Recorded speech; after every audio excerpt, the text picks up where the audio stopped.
पूर्व drug controller general और उत्तर प्रदेश सरकार के फार्मा सेक्टर के adviser doctor GN Singh ji, Awanish Awasthi ji, Deepak Kumar ji और उपस्थित इस फील्ड से जुड़े हुए हमारे सभी स्टेक होल्डर्स और उपस्थित बहनों और भाइयों, मैं प्रदेश के इस पहले फार्मा कॉन्क्लेव के इस उद्घाटन सत्र के अवसर पर आप सभी का मैं प्रदेश सरकार की ओर से हृदय से स्वागत करता हूं, अभिनंदन करता हूं।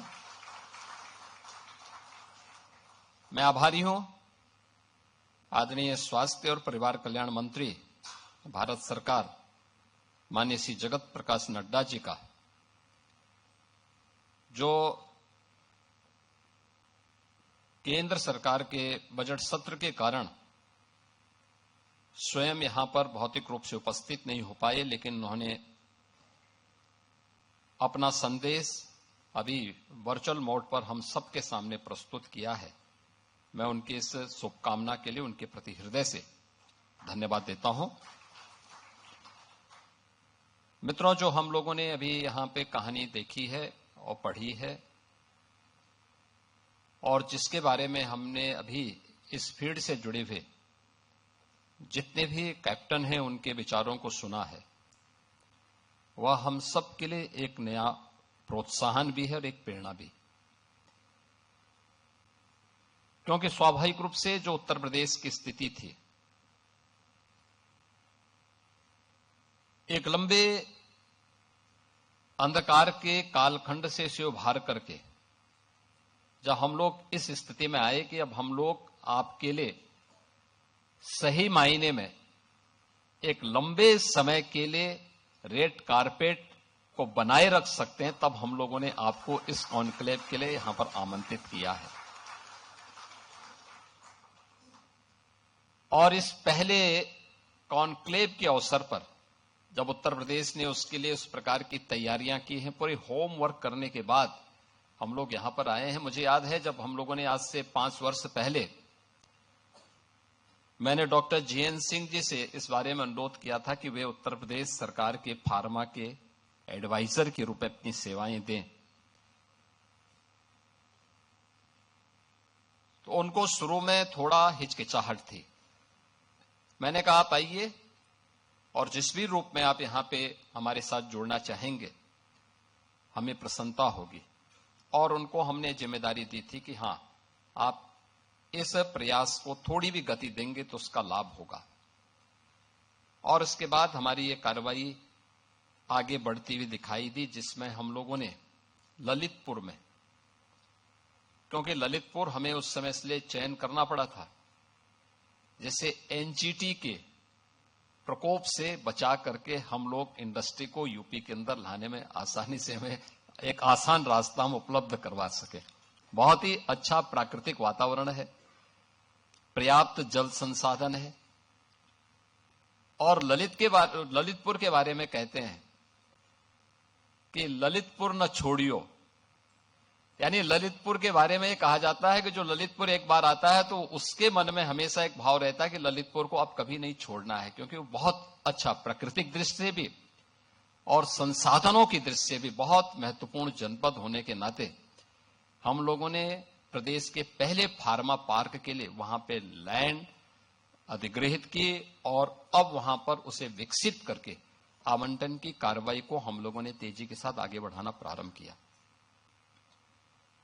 मेडिकल डिवाइस पार्क के लिए आपने देखा होगा कि जो देश का जो सबसे बड़ा इंटरनेशनल एयरपोर्ट, हम लोग इसी माह तक हम लोगों का प्रयास है कि हम इसे आदरणीय प्रधानमंत्री जी के कर कमलों से राष्ट्र को समर्पित करें। इसी से सटे हुए लगभग 350 एकड़ के एक क्षेत्रफल में हम लोगों ने मेडिकल डिवाइस पार्क के निर्माण के कार्यक्रम को आगे बढ़ाया है और तेजी के साथ इसे हम विकसित कर रहे हैं। आगे की उन संभावनाओं को लेकर के मुझे याद है जब कुछ वर्ष पहले आईआईटी मेरे पास आई थी, उन्होंने कहा कि हम मेडिकल के फील्ड में कुछ करना चाहते हैं, तो मैंने कहा आईआईटी को मेडटेक का एक सेंटर ऑफ एक्सीलेंस विकसित करना चाहिए। उन्होंने कहा हमारे पास इतना पैसा नहीं।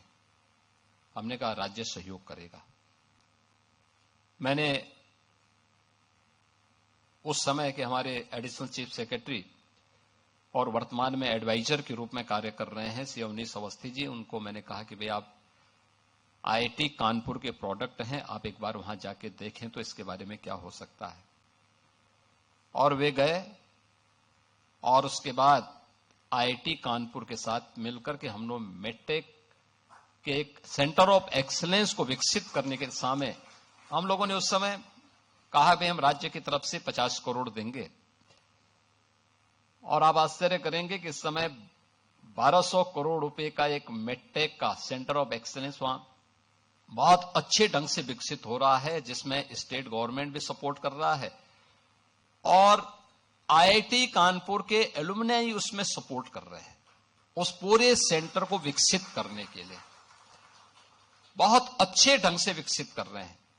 एससीपीजीआई दूसरे सेंटर के रूप में विकसित हो रहा है।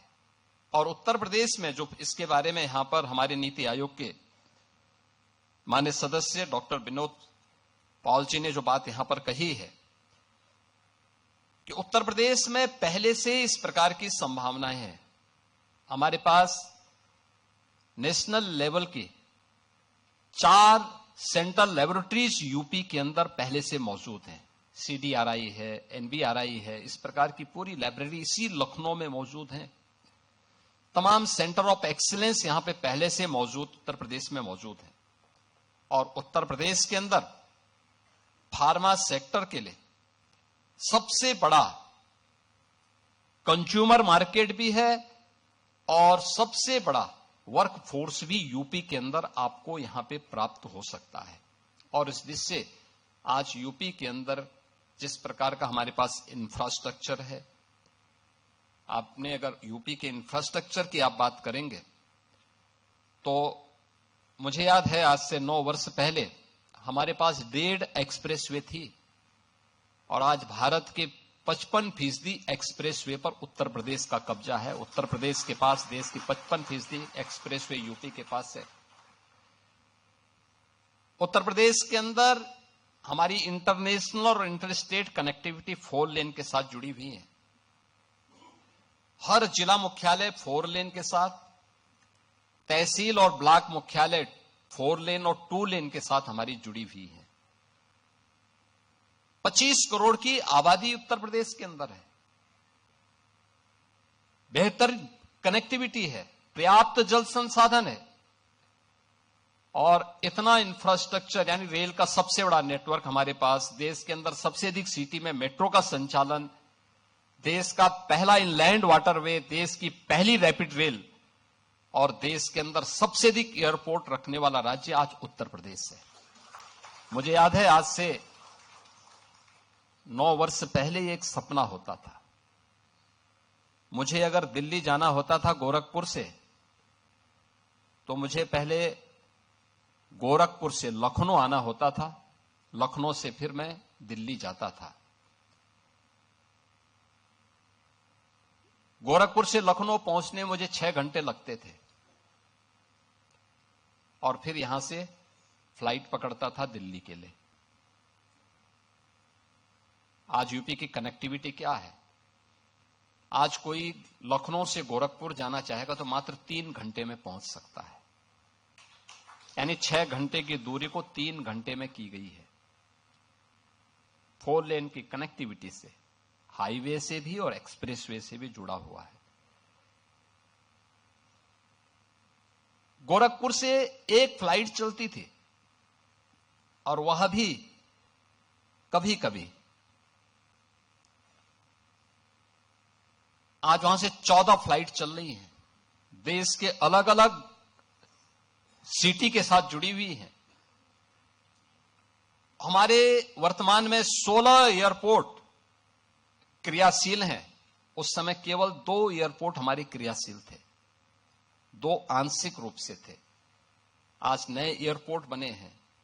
4 हमारे पास इंटरनेशनल एयरपोर्ट हैं, 5वां international airport Noida international airport इसी महीने हम लोग आदरणीय प्रधानमंत्री जी के कर कमलों से समर्पित करेंगे राष्ट्र को।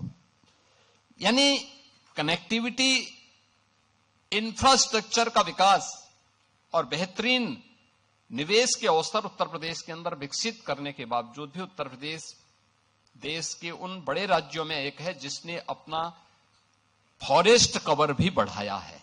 ऐसा नहीं कि हम लोगों ने केवल भौतिक विकास के बारे में, हमने पर्यावरण को भी बेहतरीन ध्यान दिया है और उत्तर प्रदेश ने पिछले 9 वर्ष में अपने फॉरेस्ट कवर को भी तेजी के साथ विकसित किया है। अब उत्तर प्रदेश के अंदर पिक एंड चूज नहीं है, पॉलिसी पैरालिसिस की स्थिति नहीं है। आज उत्तर प्रदेश के पास अपनी 34 सेक्टोरियल पॉलिसीज हैं, हर एक फील्ड की अपनी पॉलिसी। कोई भी निवेशक आएगा, सिंगल विंडो के प्लेटफॉर्म के माध्यम से हम उसे सुविधा उत्तर प्रदेश के अंदर उपलब्ध करवा रहे हैं।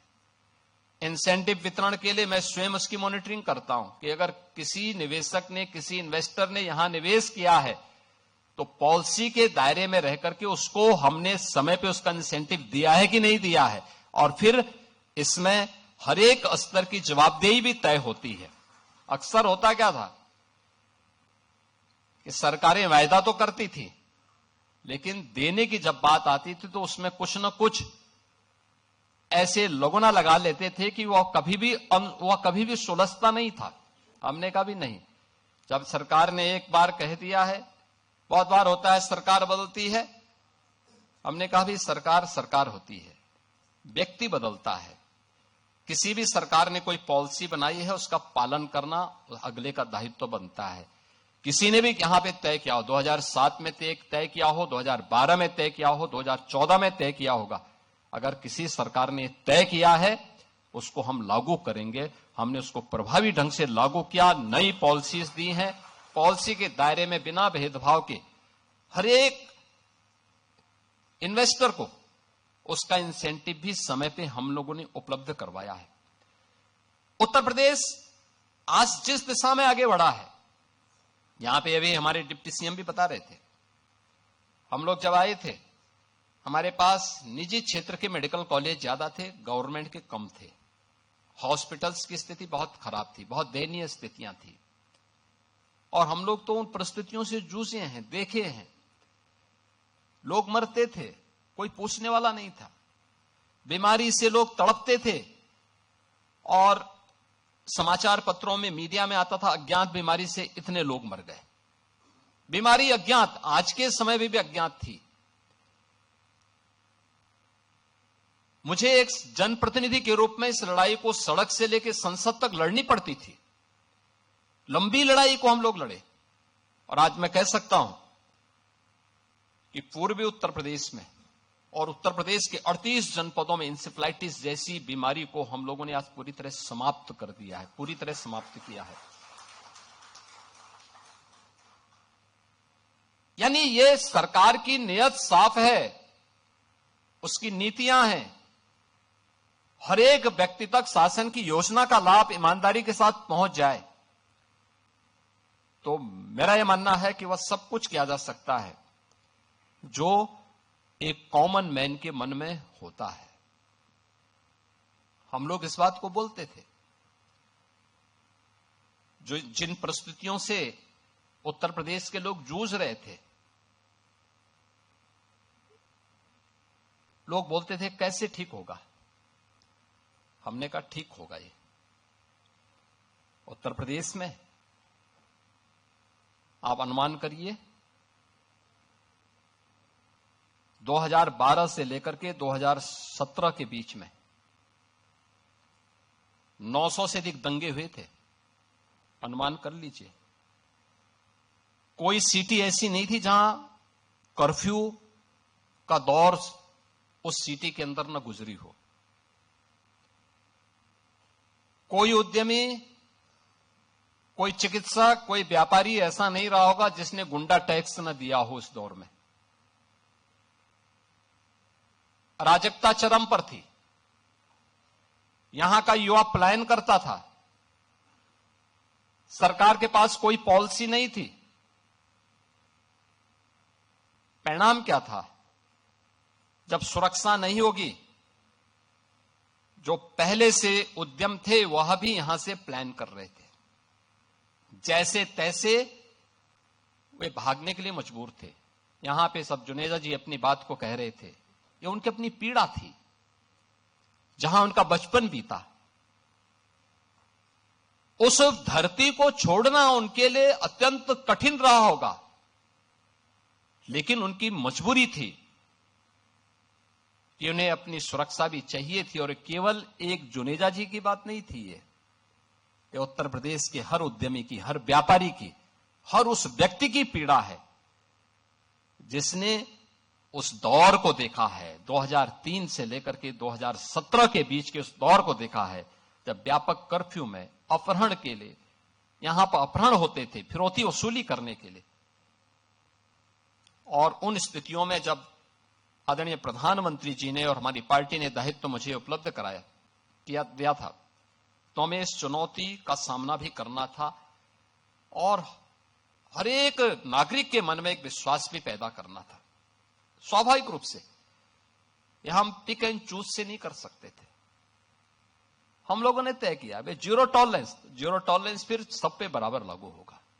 अगर अपना व्यक्ति भी गलत करेगा तो उसके लिए भी वही कानून लागू होगा जो एक माफिया और अपराधी के लिए लागू होगा।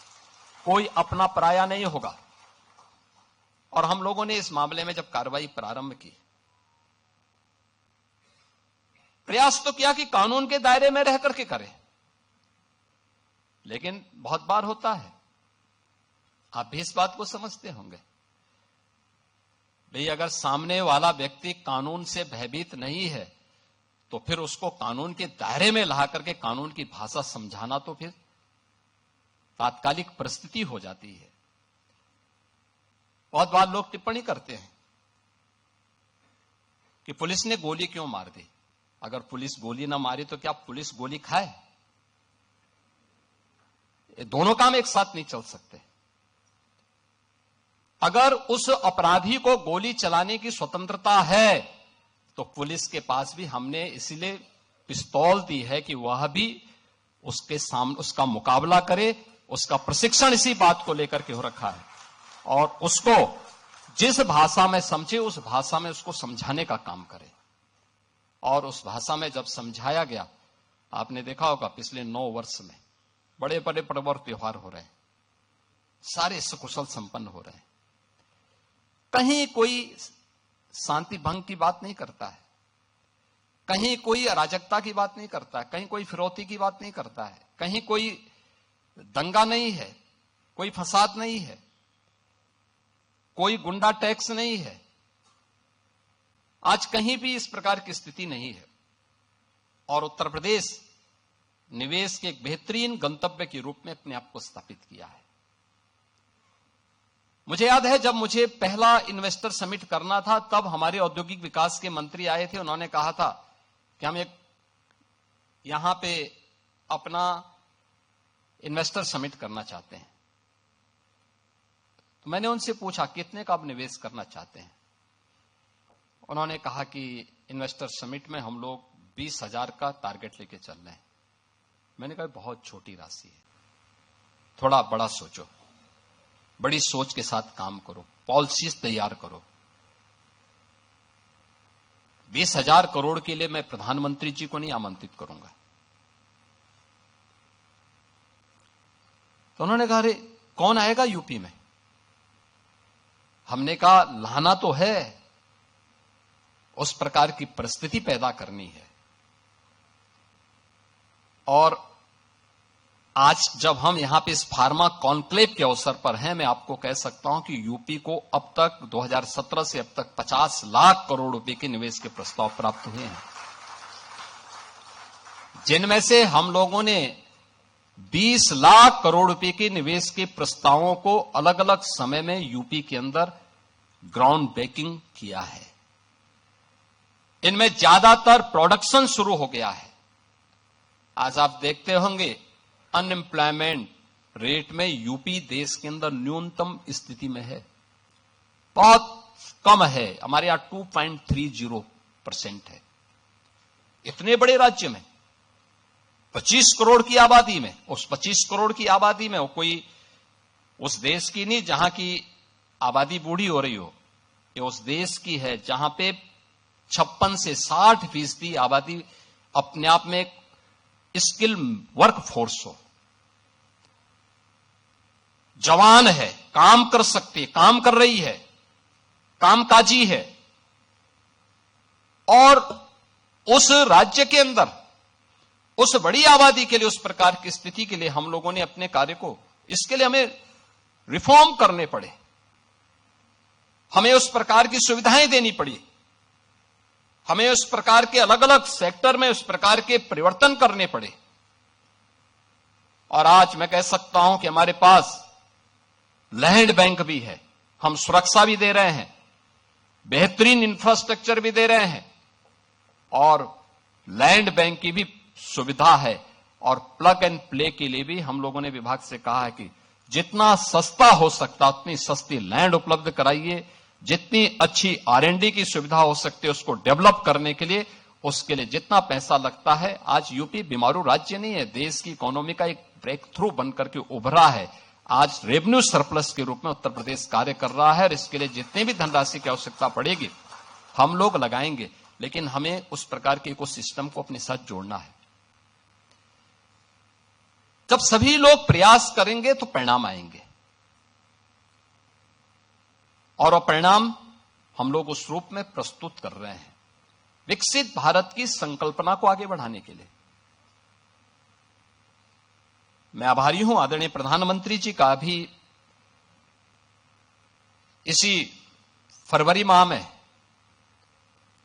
दिल्ली में EI कॉन्क्लेव होने जा रहा है, और उससे पहले देश के अलग अलग राज्यों में अलग अलग कॉन्क्लेव हुए थे।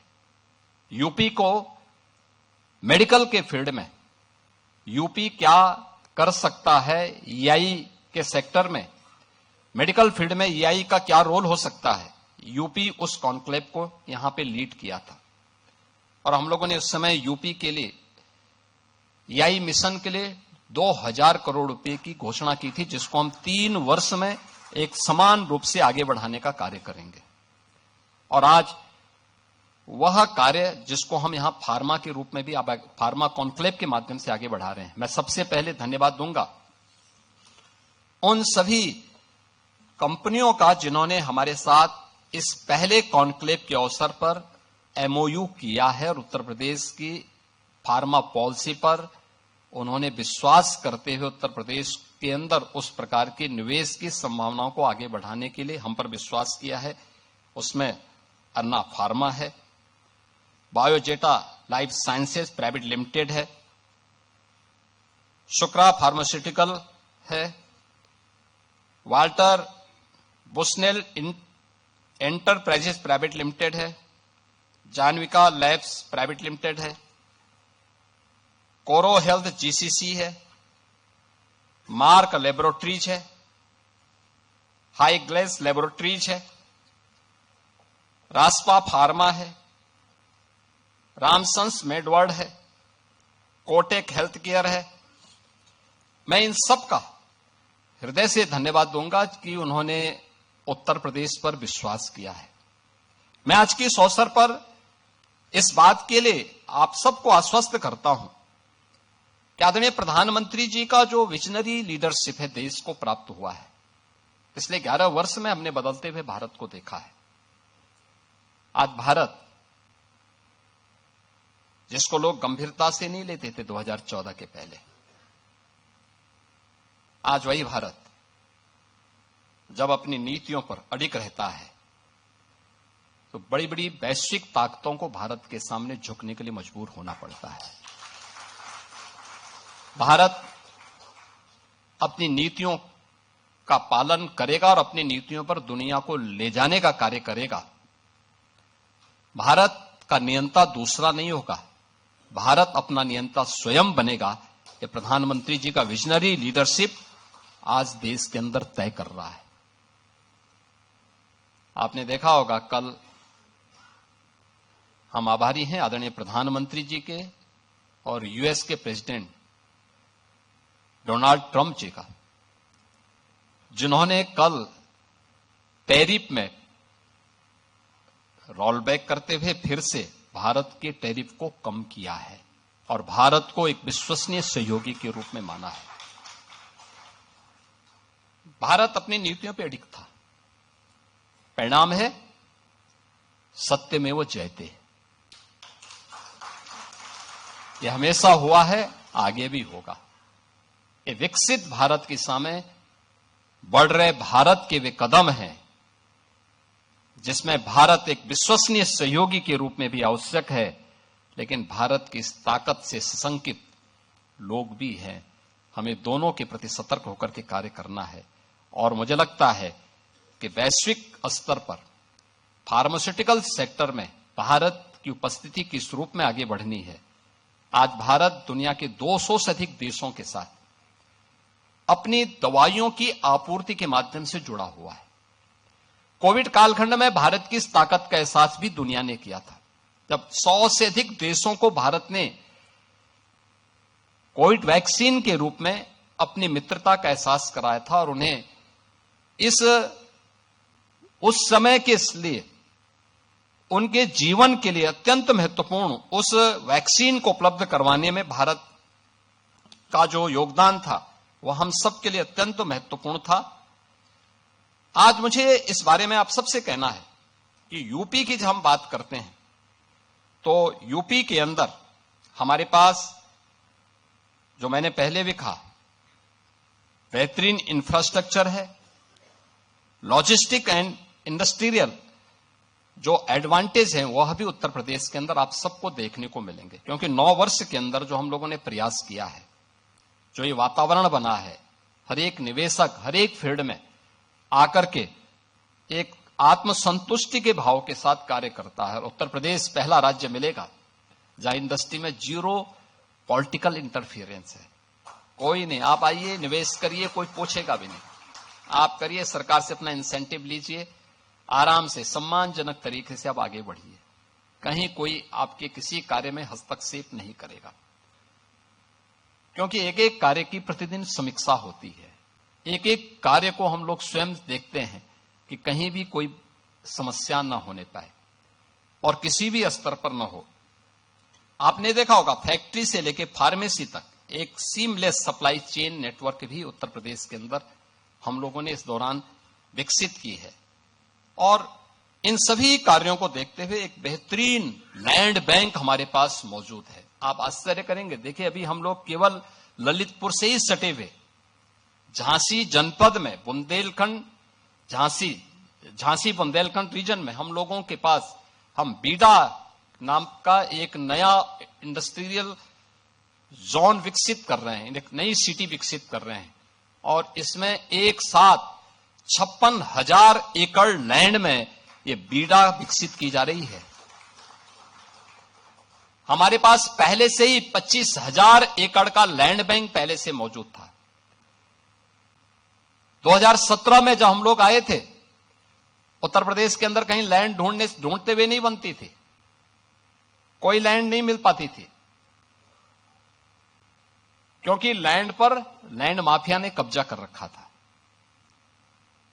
हमने भू माफिया टास्क फोर्स गठित की और मैंने कहा भाई 24 घंटे का समय दे रहा हूं, उत्तर प्रदेश के अंदर जिस भी सरकारी भूमि पर किसी भूमाफिया ने कब्जा किया है उसको तत्काल छोड़ दें। 24 घंटे के बाद जब हम कार्रवाई करेंगे तो उसको जमीन तो छोड़नी ही पड़ेगी, लेकिन साथ साथ उसने जो कमाई की होगी उसको ब्याज सहित हम वसूली करेंगे। आप आश्चर्य करेंगे, 65,000 एकड़ लैंड हमारी खाली हुई थी, 65,000 एकड़ लैंड, और वो हमारा लैंड बैंक बना था।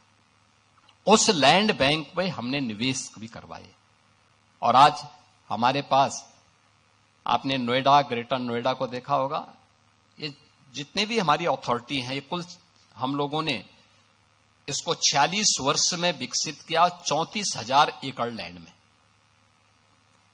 और हम बीडा को विकसित कर रहे हैं 56,000 एकड़ लैंड में, और वह भी अगले 2 वर्ष के अंदर वहां निवेश होने प्रारंभ हो जाएंगे। लैंड आवंटन हमने शुरू कर दिया, कनेक्टिविटी हमने प्रारंभ कर दी, वहां एयरपोर्ट की भी सुविधा हम देने जा रहे हैं, सारी सुविधाएं उपलब्ध करवाएंगे, सब कुछ उपलब्ध कराएंगे। और इतना अच्छा जल संसाधन आपको कहीं नहीं मिलेगा, इतनी अच्छी कनेक्टिविटी, इतना अच्छा लॉजिस्टिक की स्थिति, अन्य सभी प्रकार की सुविधाएं ये मिलना अत्यंत कठिन होगा। जो रॉ मटेरियल के स्रोत भी सप्लाई चेन, मार्केट और वैल्यू चेन के साथ आज यहां पे स्किल है, साइंस एंड स्टार्टअप्स का त्रिवेणी भी आज यूपी के अंदर है। मैंने आपको बताया ना कि आईआईटी कानपुर में हमारा एक मिडटेक का और एसजीपीजीआई लखनऊ में हम सेंटर ऑफ एक्सीलेंस इस दिशा से विकसित करने जा रहे हैं। यूपी में आज के दिन पे रूल ऑफ लॉ है, यहां के कानून के साथ किसी को खिलवाड़ करने की छूट नहीं है, और अगर कानून को कोई व्यक्ति आंखें दिखाता है तो उसको फिर कानून अपने तरीके से उसको अपने दायरे में ला करके कानून की भाषा भी समझाता है, और यह आज उत्तर प्रदेश के अंदर है। उत्तर प्रदेश के अंदर हमारे पास डीरेगुलेशन रैंकिंग में उत्तर प्रदेश देश के अंदर नंबर 1 पर है। ईज ऑफ डूइंग बिजनेस में देश का टॉप अचीवर स्टेट के रूप में उत्तर प्रदेश है, और उत्तर प्रदेश ने डीक्रिमिनलाइजेशन के द्वारा हमने जो 13 ऐसे हमारे राज्य के एक्ट थे उन सभी को हम लोगों ने सभी प्रकार के आपराधिक प्रावधानों को उससे समाप्त करके इंडस्ट्री को एक सुविधा उपलब्ध कराई है कि वे यहां पे बेखौफ होकर के अपना काम करें। एमएसएमई सेक्टर में जो भी यहां निवेशक आता है 1000 दिन तक उसको किसी भी प्रकार की एनओसी से पूरी तरह हम लोगों ने मुक्ति दे रखी है। आप जाइए अपना निवेश करिए, 1000 दिनों तक होता रहेगा। बहुत सारे सेक्टर में हम लोगों ने इसको और भी सरल किया है, और भी हम इसको सरल करने जा रहे हैं। 2017 के पहले उत्तर प्रदेश के अंदर कुल 14,000 हमारे पास यहां पे कारखाने काम कर रहे थे। आज इनकी संख्या 30,000 से अधिक हमारे पास इन 9 वर्षों में उत्तर प्रदेश के अंदर बढ़ी है। और ये चीजें दिखती हैं कि डबल इंजन की सरकार डबल स्पीड से कैसे चलती है, ये उत्तर प्रदेश के अंदर इंडस्ट्री के इस मॉडल के माध्यम से आप देख सकते हैं। हम लोगों ने इस दौरान बड़े पैमाने पे यहां पे जो निवेश हुआ है उसका ग्राउंड ब्रेकिंग किया है, और लगातार अपने निवेशकों के साथ हमारा बेहतरीन संवाद है। एमएसएमई में 1 डिस्ट्रिक्ट 1 प्रोडक्ट आदरणीय प्रधानमंत्री जी की प्रेरणा से उत्तर प्रदेश ने लोकल को ग्लोबल कैसे बनाया जाता है, 1 डिस्ट्रिक्ट 1 प्रोडक्ट की उत्तर प्रदेश की स्कीम उस यात्रा का एक प्रतीक है। मोबाइल मैन्युफैक्चरिंग में 55% और इलेक्ट्रॉनिक कंपोनेंट में 60% देश का प्रोडक्शन अकेले यूपी के अंदर उसकी मैन्युफैक्चरिंग होती है। मैं आज के इस अवसर पर आप सबसे कहना चाहूंगा, फार्मास्यूटिकल और मेडिकल डिवाइस नीति के अंतर्गत हम लोगों ने यहां पे जो हम लोग सब्सिडी दे रहे हैं स्टैंप ड्यूटी में, R&D, और यहां पे एक्सपोर्ट के लिए भी उत्तर प्रदेश सरकार ने इसमें बेहतरीन इंसेंटिव की व्यवस्था दी है।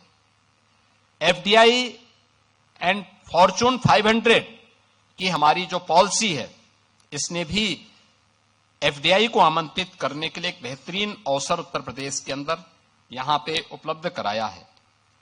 आज यहां पे हमारे पास तमाम अन्य सुविधाएं हम यहां पे विकसित करने जा रहे हैं, और जिन बातों को लेकर के हम लोगों ने इस कार्य को आगे बढ़ाया है, आपने देखा होगा यूपी के अंदर दोनों freight corridor, eastern and western freight corridor, दोनों यूपी से होकर के जाते हैं। दोनों का जंक्शन भी यूपी के अंदर ही दादरी में, गौतम बुद्ध नगर जनपद में है, जहां पे हम लॉजिस्टिक का एक वर्ल्ड क्लास सेंटर विकसित करने जा रहे हैं, जहां कार्य हमारा तेजी के साथ आगे बढ़ने जा रहा है। हम यूपी के अंदर तेजी के साथ अब तक हमारे पास 100 से अधिक फार्मा कंपनियां हमारे साथ यहां पे मेडिकल डिवाइस पार्क में जुड़ चुकी हैं, और हमने वहां पे एक US FDA टेस्टिंग लैब स्थापित करने की दिशा में भी हम लोगों ने कार्य प्रारंभ किया है, जिसको हम तेजी के साथ आगे बढ़ाएंगे। आज मैं इस बात को कह सकता हूं कि जो यहां पर हमारे इस फील्ड के कैप्टन अपने प्रारंभिक उद्बोधन में कह रहे थे कि ललितपुर का ये फार्मा पार्क वास्तव में केवल एक फार्मा पार्क नहीं होगा, ये हब एंड स्पोक मॉडल पर ही हम इसको डेवलप करने जा रहे हैं। हब के रूप में ललितपुर को हम करेंगे, वहां पे R&D की एक बेहतरीन फैसिलिटी हम लोग उपलब्ध करवाएंगे। लखनऊ में हम लोग आने, इसी के साथ ही इस हमारे अभी फरवरी सेकेंड वीक में हम लोग अपना बजट सेशन प्रारंभ करने जा रहे हैं, जिसके माध्यम से हम लोग लखनऊ में एक बेहतरीन, एक वर्ल्ड क्लास फार्मा इंस्टीट्यूट के निर्माण की दिशा में हम आगे बढ़ रहे हैं। गौतम बुद्ध नगर में हम लोगों ने US FDA लैब्स की स्थापना के कार्यक्रम को तो हम आगे बढ़ा ही रहे हैं, साथ साथ वहां पे भी एक फार्मा पार्क की सुविधा को आगे बढ़ाने, बरेली और पूर्वी उत्तर प्रदेश में भी इस प्रकार की सुविधाओं को विकसित करने की दिशा में, नए फार्मा पार्क के विकसित करने की दिशा में हम लोग कार्य करेंगे। और मैं आज के इस अवसर पर आपको इस बारे में कह सकता हूं कि आज हम AI, genomics, telemedicine, prison medicine, deep tech, medtech, health take और क्लिनिकल रिसर्च को बढ़ावा देने के लिए उत्तर प्रदेश सरकार आदरणीय प्रधानमंत्री जी की प्रेरणा से पूरी मजबूती के साथ आगे बढ़ा है। मैं आज के इस अवसर पर अपने जितने भी हमारे रिलायबल पॉलिसी पार्टनर हैं, उन सबको इस बारे में आश्वस्त करता हूं कि सरकार आपके साथ हर सम और विषम परिस्थितियों में खड़ी होकर के आपका संबल बनेगी, आपको हर प्रकार का सपोर्ट करने के लिए तैयार है। और उत्तर प्रदेश अपने हर एक निवेशक को SSS की गारंटी देती है, जिसमें सेफ्टी है, स्टेबिलिटी है और स्पीड है। इसकी पूरी गारंटी उत्तर प्रदेश आपको यहां पर उपलब्ध करवाता है। आज उत्तर प्रदेश ट्रस्ट, ट्रांसफॉर्मेशन और टाइमली डिलीवरी के एक रोल मॉडल के रूप में अपनी एक नई पहचान बना रहा है। वह दौर गया जब उत्तर प्रदेश के अंदर लोगों के मन में अविश्वास था, असुरक्षा थी, क्योंकि अराजकता थी। आज ये दूर की कौड़ी हो चुकी है और मुझे इसके लिए अपने लोगों को सिखाने के लिए कभी कभी रिहर्सल करवाने पड़ते हैं कि भाई कैसे अगर कभी दंगा होगा, क्योंकि 9 साल में लोग भूल गए हैं दंगा कैसे होता था, तो मुझे रिहर्सल करवाने पड़ते हैं कि भाई देखो दंगा हो गया कैसे लड़ेंगे। और मैं जानता हूं बहुत बार के लोग करेंगे नहीं, तो मुझे स्वयं जाके खड़ा होना पड़ता है कि देखो मेरे सामने प्रदर्शन करो चलो। तो वह स्थिति है। अब हम लोग यूपी को हर एक निवेशक के लिए ट्रस्ट के रूप में, ट्रांसफॉर्मेशन के रूप में और टाइमली डिलीवरी के रूप में उत्तर प्रदेश आपके सामने आज यहां पे एक नई पहचान के साथ आ चुका है। और हमारा संकल्प है कि आदरणीय प्रधानमंत्री जी के विकसित भारत की संकल्पना को आगे बढ़ाने के लिए उत्तर प्रदेश फार्मा सेक्टर का एक अग्रणी मैन्युफैक्चरिंग और इनोवेशन हब के रूप में उभरे। इसमें मैं आप सभी का सहयोग की अपेक्षा करता हूं और आप सबसे आग्रह करता हूं कि आप उत्तर प्रदेश में इस दिशा में आएं। उत्तर प्रदेश के अंदर जो भी आपके सुझाव होंगे, आज पूरे दिन भर के इस कार्यक्रम के दौरान जो भी आपके महत्वपूर्ण सुझाव उत्तर प्रदेश के इस फार्मा मैन्युफैक्चरिंग हब के रूप में उत्तर प्रदेश को विकसित करने के लिए जो भी आपके महत्वपूर्ण सुझाव होंगे, उत्तर प्रदेश सरकार उसको अंगीकार करेगी, उसको लागू करेगी। आप आइए उत्तर प्रदेश में, उत्तर प्रदेश को फार्मा मैन्युफैक्चरिंग के एक हब के रूप में विकसित करने के और विकसित भारत की संकल्पना में विकसित उत्तर प्रदेश को आगे बढ़ाने में आप भी हमारा सहयोग करें, हमारे साथ सहयोगी बने। इस विकास यात्रा में हम साथ साथ चलें, साथ साथ बढ़ें। इस विश्वास के साथ मैं इस फार्मा कॉन्क्लेव के उद्घाटन सत्र के अवसर पर आप सभी फार्मा जगत के जितने भी हमारे कैप्टन्स आए हैं, उन सभी का, जितने स्टेक होल्डर्स हैं, उन सबका एक बार फिर से हृदय से स्वागत करता हूं, अभिनंदन करता हूं और इस पूरे कॉन्क्लेव के प्रति अपनी मंगलमय शुभकामनाएं व्यक्त करता हूं। धन्यवाद। जय हिंद।